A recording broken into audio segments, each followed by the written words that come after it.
It's Dave and Evelyn from the camera store, and today we're going to give you our first impressions of the Fujifilm X-T50.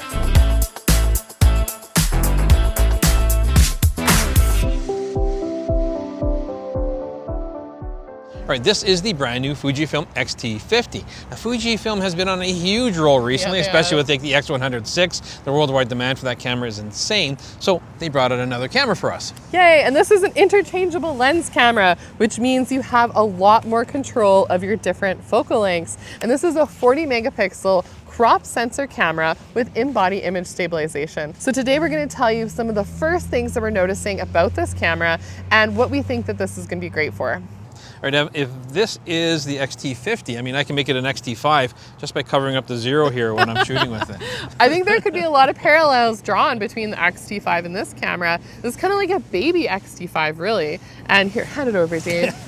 I think this is really sexy. It's a pretty little camera. It has the same kind of dial interface that we have in like the X-T5 series, but there's some differences. This is definitely a little bit more kind of basic. One of the dials you'll notice is actually dedicated to film simulations. An interesting choice. And they've actually added some film simulations to it. REALA ACE is involved in there now, but it's kind of a bold move to have just one dial dedicated strictly to film sims. And I think like what's made, you know, the X106 gain a lot of popularity is when a lot of people kind of in the regular market had seen it, the film simulations definitely were attractive. So I can see Fujifilm's strategy. So let us know what you think about having the film simulation dial. I think it's going to really divide people on this one. We have the other dials too. We have shutter speed as well as exposure compensation. Kind of a classic look to it. It's nice and small, has still like a nice little grip to it as well. And then we have this like flippy screen. It doesn't fully articulate, but it does give you that tiltable view to it. So when you're doing photography, you can do a lot of that like waist level shooting. I mean, there's some flexibility to it. I still prefer it to flip outside, you know, if we had the option, but.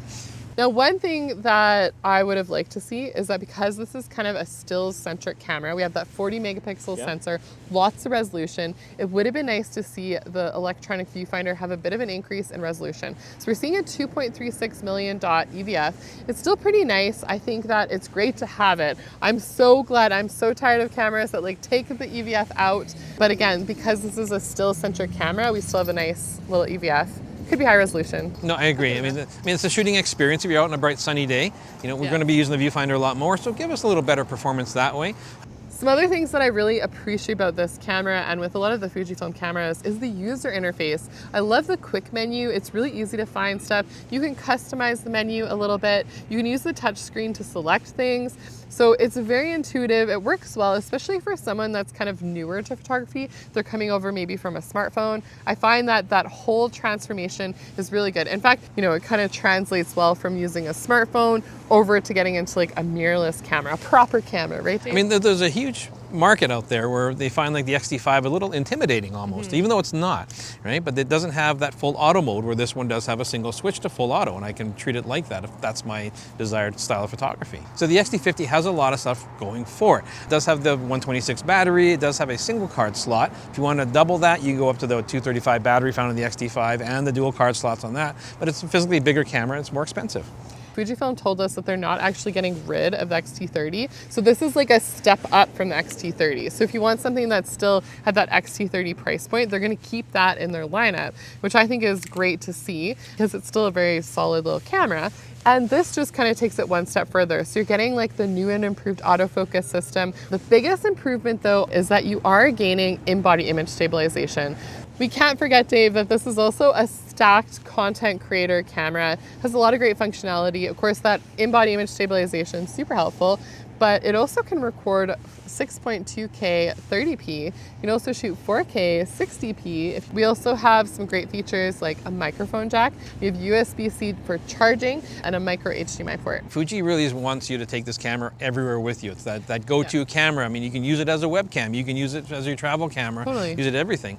The last thing that I just wanted to highlight in terms of the regular features of this camera is that it can shoot at 8 frames per second continuous shooting, and the shutter speed has a maximum of 1/4000th of a second. So you'll notice on the X-T5 you have a little bit faster. You can shoot 15 frames per second continuous, and you can go up to 1/8,000th of a second. So a little bit more functionality on the X-T5, but otherwise, a lot of the stuff that we're talking about for both photo and video are definitely very parallel. I mean, I definitely look at this as a baby X-T5. We have the same sensor, we have the same image quality, but we have a step down in sort of performance when it comes to the shutter speed, when it comes to the battery, when it comes to the single card slot. But are these factors enough that it's going to sway you one way or the other? But I think it's a more functional camera for entry-level users. Yeah, if you want something that's really easy to travel around with, it's pairing with this new 16 to 50 millimeter I haven't lens. even talked about that lens which, yet. yes, they've made some refinements to the lens. You know, it's nice and compact setup. I love this focal length actually for a crop sensor camera. I think it really gets you into a good space,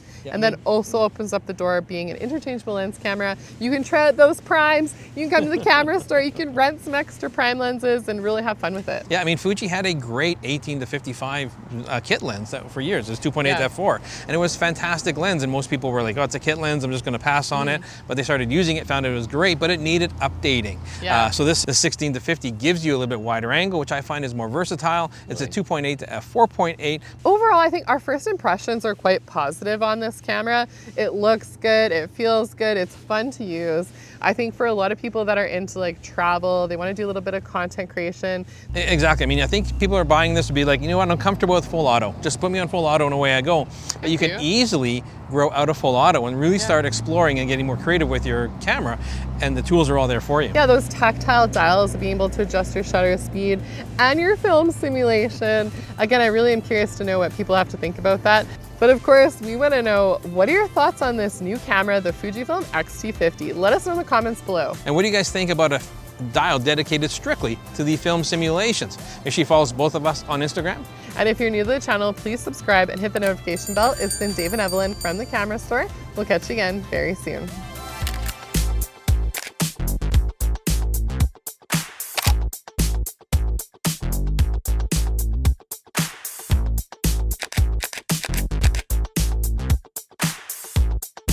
Hey, thanks for checking out this episode. If you want to check out more of our recent content, click up here. And if you're Canadian, you want to support local, check out thecamerastore.com down here.